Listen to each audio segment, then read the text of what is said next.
Yo, what's going on guys? HyperX here. Welcome back to another video for Marvel's Midnight Suns, and in this one I want to talk about the Abbey. If you missed our previous video, then I already went over 5 things you need to know about the game before diving in, and in that we spoke about the gameplay mechanics, the heroes, customization and much more. But in this video I want to talk more about what you get up to outside of missions, because spending time in the Abbey, your hub in this game if you will, is far more than just a quick pit stop between missions. There is so much to do and uncover here that it's well worth speaking about on its own, hence the reason for this video. So if you guys do enjoy this, then a like would be super appreciated, and be sure to let me know in the comments down below what your favourite aspect of the Abbey is, and what you're looking forward to doing when you first dive into this game. I also want to take a moment to very kindly thank 2K for sponsoring this video and giving us early access to the game so we can check it out and bring you guys these videos. But anyway, let's dive right into it. The Abbey. In the last video I mentioned how Marvel's Midnight Suns is not really anything like XCOM outside of the very basic, obvious turn-based tactics formula comparison. However, for ease of reference, if you have played XCOM, then the Abbey is essentially your ship, the place you visit in between missions. Only in Marvel's Midnight Suns you can walk around freely, exploring every corner of this expansive map, a map which also reveals more as you progress throughout the campaign. At first, you have access to the main building, with the basic resources needed to keep you moving throughout the campaign. But as you spend more time in there and explore further, more areas open up, and these factor into various aspects of the game. So let's dive into a few noteworthy ones. First up, the mirror table. This is the mission hub. If you're really not interested in exploring and just want to keep the campaign moving, then outside of a few necessary objectives where you need to chat to a few characters, you can return to this table to take on missions. Story missions will typically have fixed heroes, meanwhile side missions allow you to take whoever you please, so if diving into the action is what you most want to do, then you'll be spending a lot of time at this table.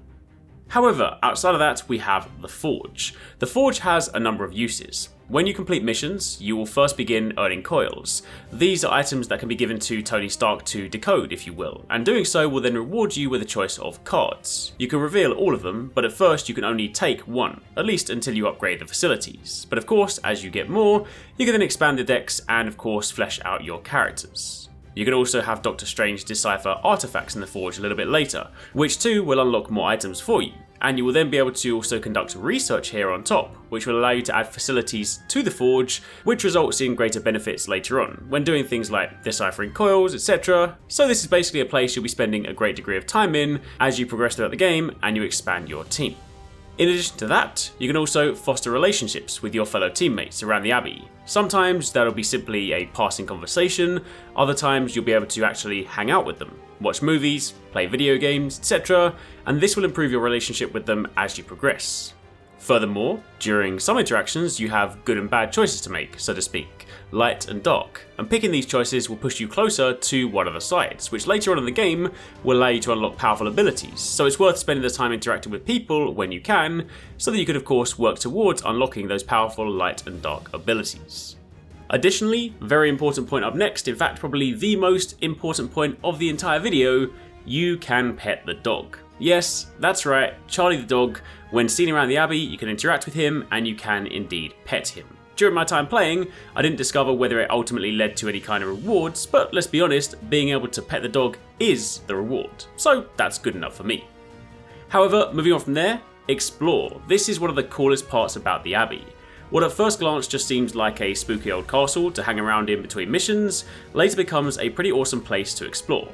The grounds surrounding the Abbey are full of mysteries, doors to unlock, abilities and magic words to learn that allow you to gain access to previously inaccessible areas, chests to open, keys to find, even spooky statues to interact with that seemingly lead to something much bigger once you find all of them.